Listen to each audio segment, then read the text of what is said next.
الحمد لله رب العالمين، الصلاة والسلام على أشرف الأنبياء والمرسلين وعلى آله الطيبين الطاهرين وعلى آله وأصحابه أجمعين. أما بعد فأعوذ بالله من الشيطان الرجيم. بسم الله الرحمن الرحيم. فلا أقسم بمواقع النجوم وإنه لقسم لو تعلمون عظيم وإنه لقرآن كريم في كتاب مكنون لا يمسه إلا المطهرون. آمنت بالله صدق الله مولانا العظيم وصدق رسوله النبي الكريم الأمين. الصلاة والسلام عليك يا سيدي يا رسول الله وعلى آلك وأصحابك يا سيدي يا حبيب الله. الصلاة والسلام عليك يا إمام القبلتين وعلى آلك وأصحابك يا خاتم النبيين. احسان مانتا ہے زمانہ حسین کا، احسان مانتا ہے زمانہ حسین کا. حور و ملک نے گایا ترانہ حسین کا. حور و ملک نے گایا ترانہ حسین کا.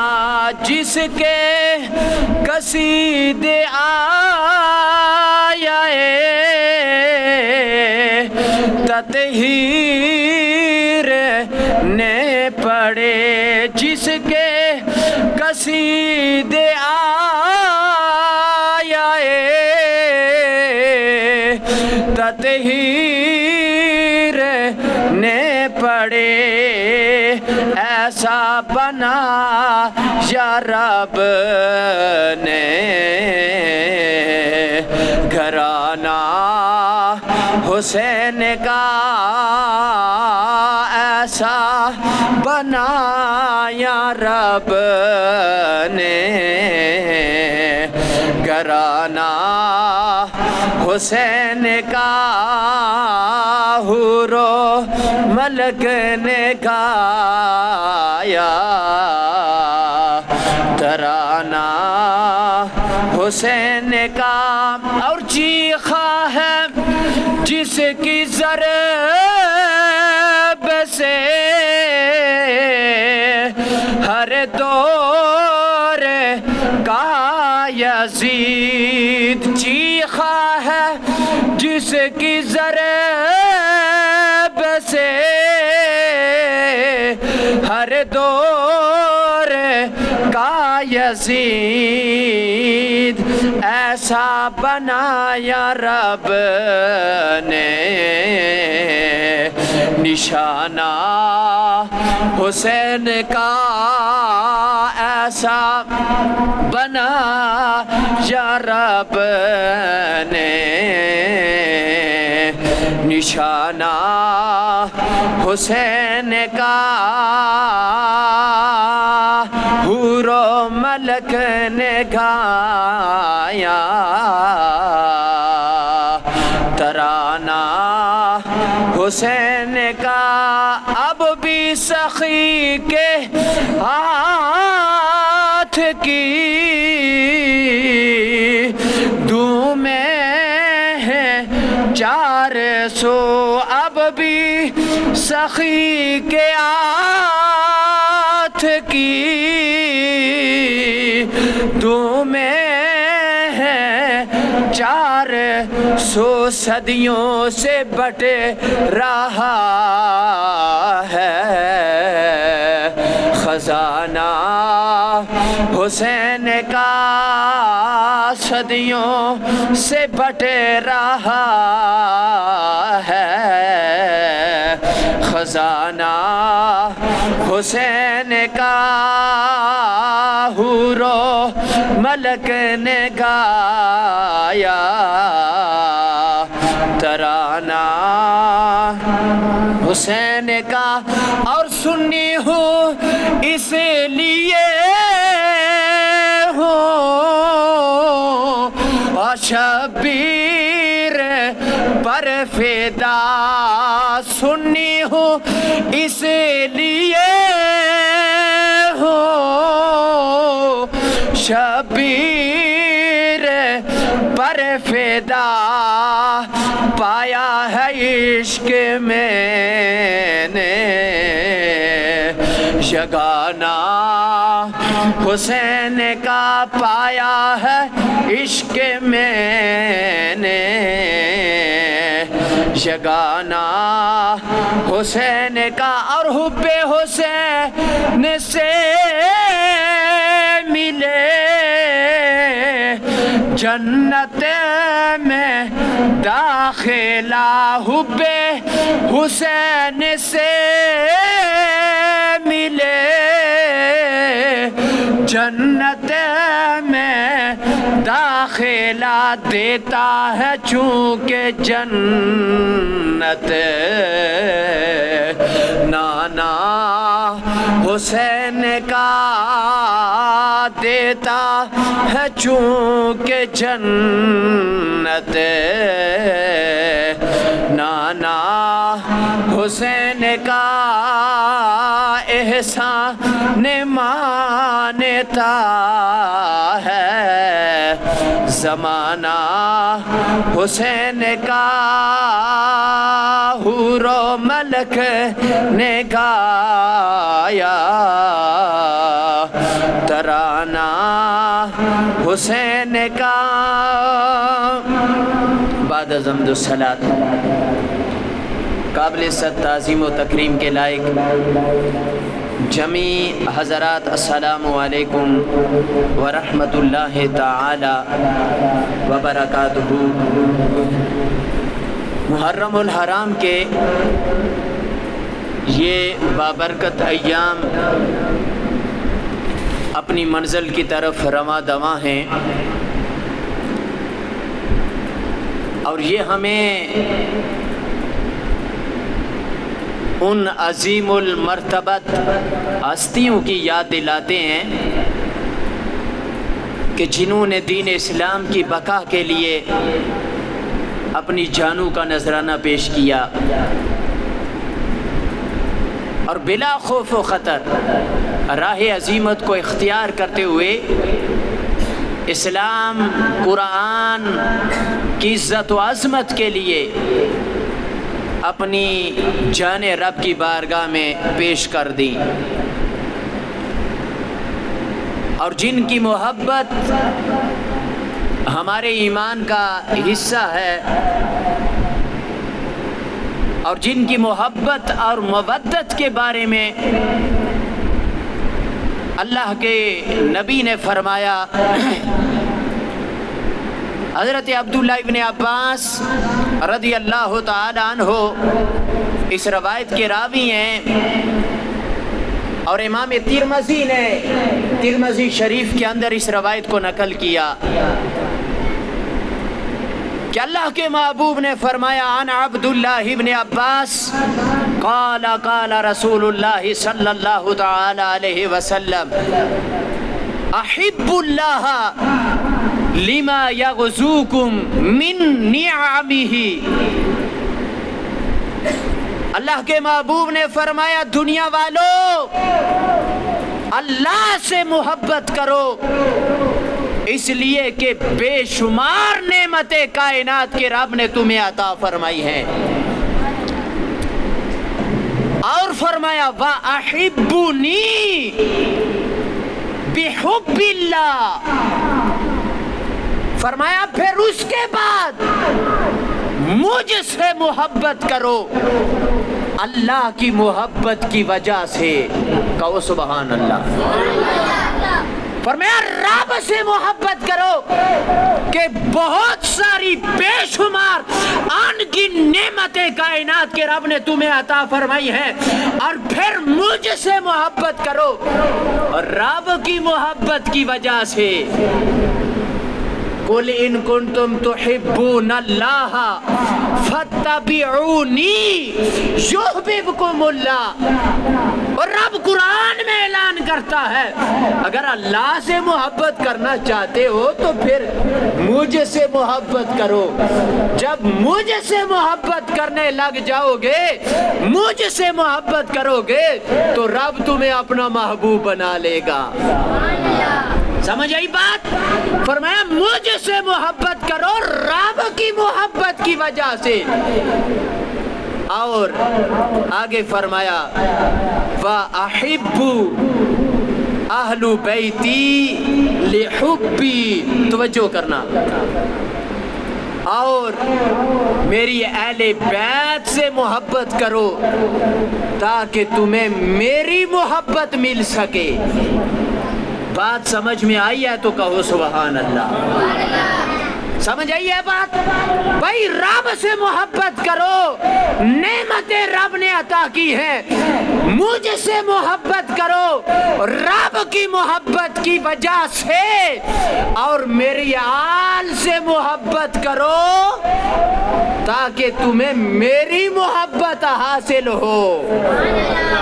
تو ہمیں بات سمجھ میں آ گئی کہ حضور کی محبت کے حصول کا ذریعہ نبی کے آل سے پیار کرنا ہے.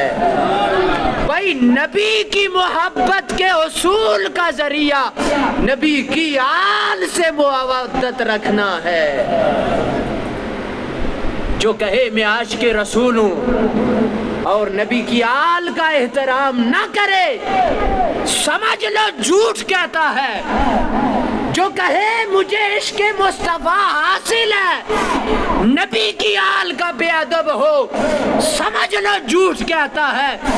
نبی کی آل کی محبت اور نبی کے عشق کا موازنہ کرتی ہے. نبی کی آل کی محبت نبی کے عشق کی ضامن ہے.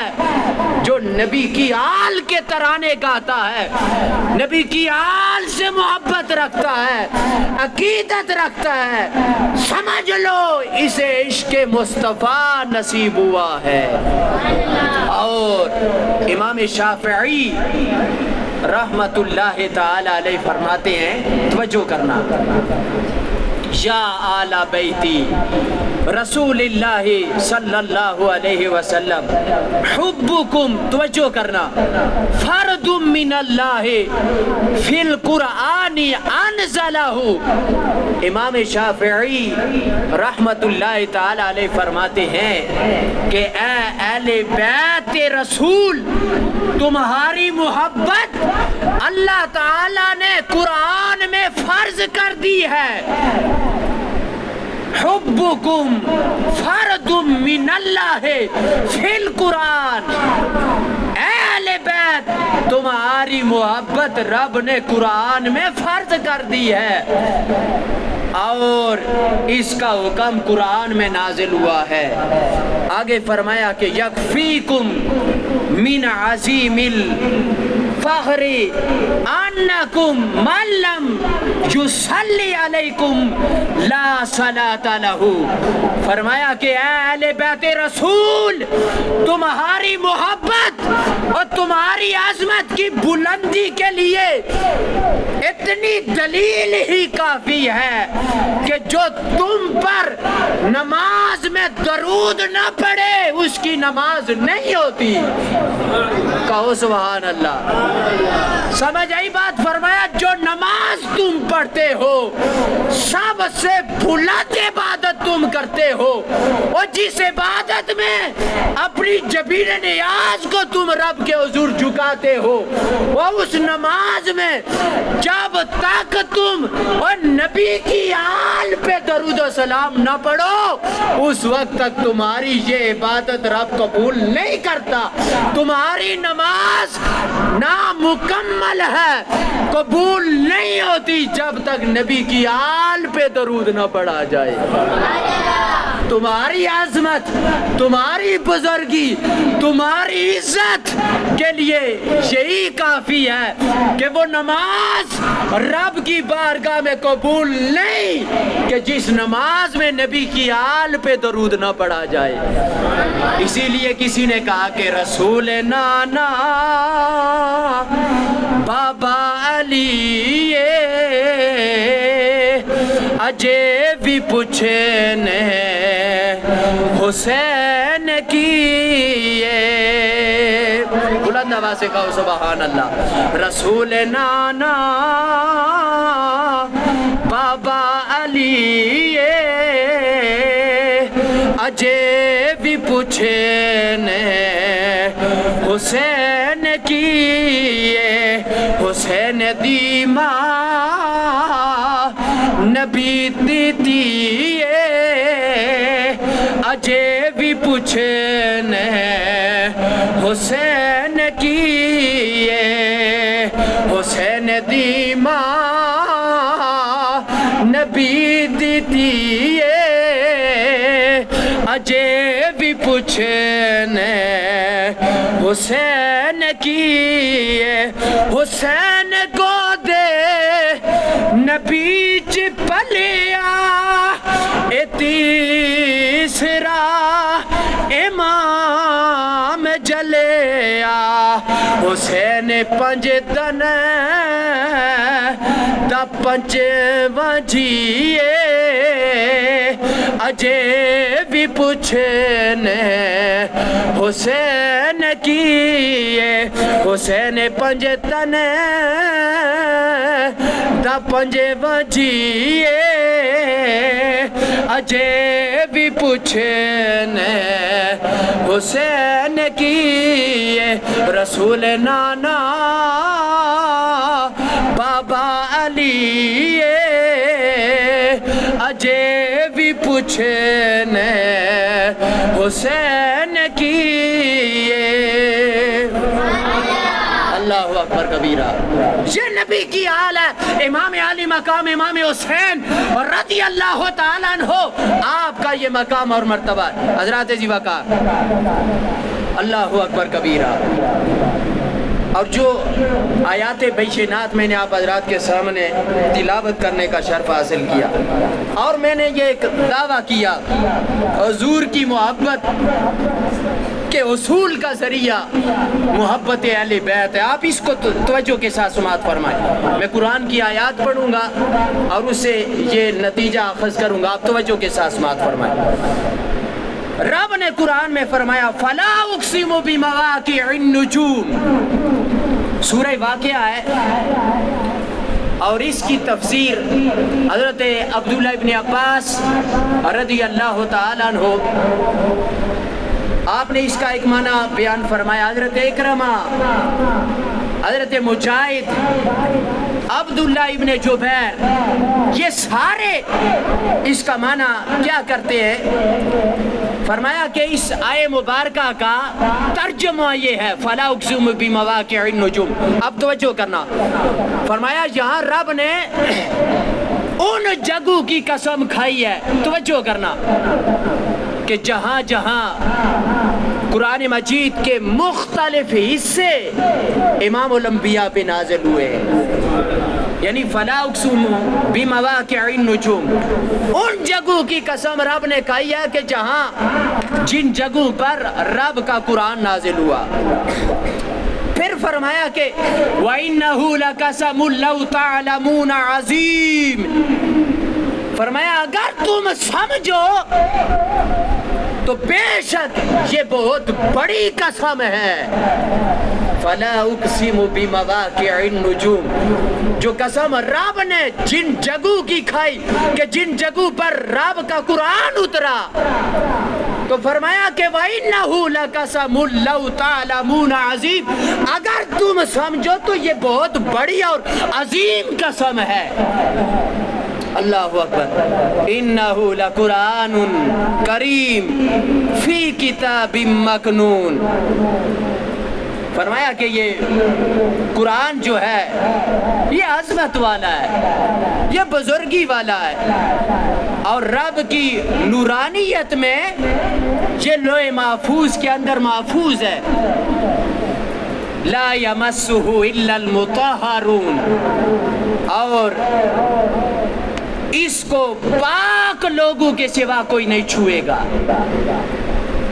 اچھا جی، ان آیات میں توجہ کرنا، دو اہم موضوع بیان کیے گئے. ایک تو موضوع یہ ہے کہ رب اس جگہ کی قسم کھاتا ہے کہ جس جگہ پر رب کا قرآن اتر رہا ہے، اور دوسرا نکتہ یہ ہے کہ رب نے لوح محفوظ میں اپنے انوار و تجلیات میں قرآن کو محفوظ کر رکھا ہے، اور اپنے محبوب کے قلب اطہر پہ نازل فرمایا ہے. اور اس قرآن کی عظمت کا عالم یہ ہے کہ لا یمسہ الا المطہرون، کہ اس کو طہارت والے اور آلودگی سے پاک لوگ اسے چھو سکتے ہیں. اب ان دو نکات کا جائزہ لیتے ہیں، تفصیل کے اندر جاتے ہیں. توجہ کرنا اختصار کے ساتھ کہ رب نے قسم کھائی ہے ان مقامات کی کہ جن مقامات پر رب کا قرآن اترا. اللہ اکبر کبیرہ.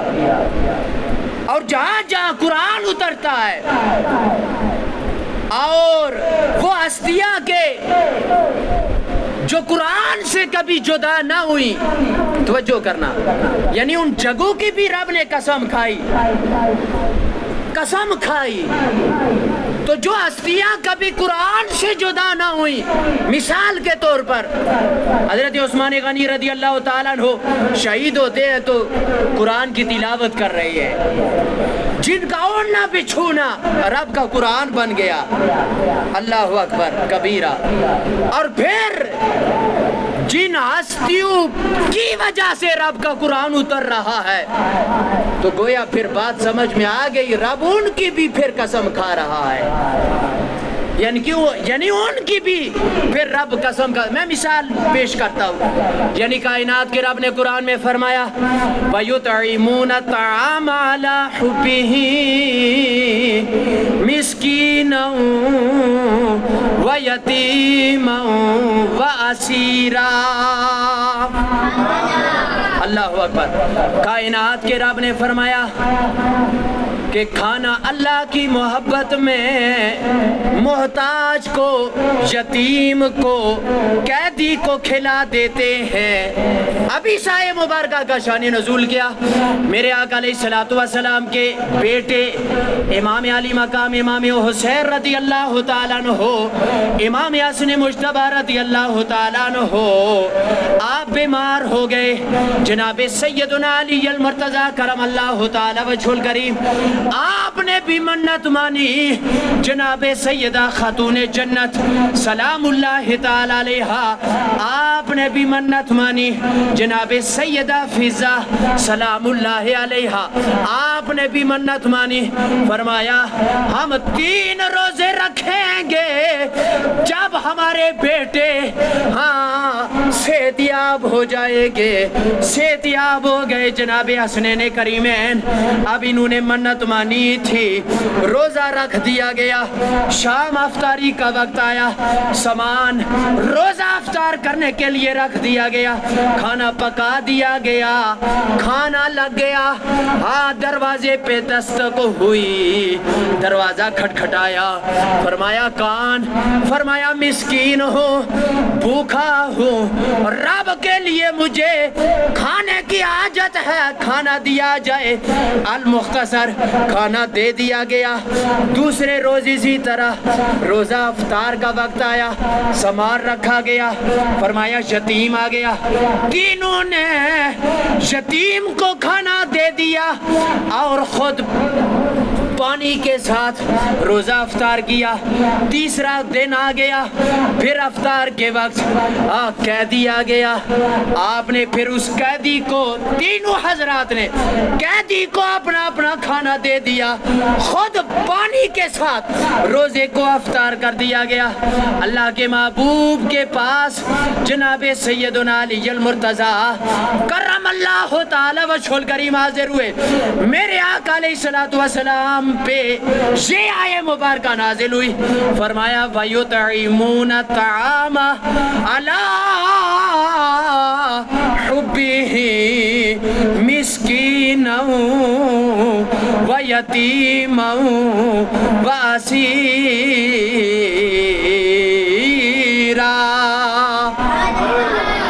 فرمایا رب کی محبت میں وہ کھانا مسکین کو عطا کر دیتے ہیں, یتیم کو کھلا دیتے ہیں, قیدی کو کھلا دیتے ہیں. اب مولا علی کرم اللہ تعالی وجہہ الکریم تو گویا پتہ یہ چلا یہ آیہ مبارکہ قرآن کا یہ ٹکڑا اہل بیت اطہار پہ نازل ہوا ہے. تو فرمایا کہ جس جگہ پہ اور رب کا قرآن اترتا ہے, کائنات کا رب اس جگہ کی بھی قسم کھاتا ہے, اور جن کی وجہ سے رب کا قرآن اترتا ہے رب ان کی بھی قسم کھاتا ہے. اللہ اکبر کبیرہ. تو یہ آیہ مبارکہ یہ ٹکڑا قرآن کا نبی کی آل پہ اترا ہے. تو گویا بات سمجھ میں آ گئی ہے کہ رب نبی کی آل کی بھی قسم کھا رہا ہے. اللہ اکبر کبیرہ. بہت ساری مثالیں اسی طریقے سے.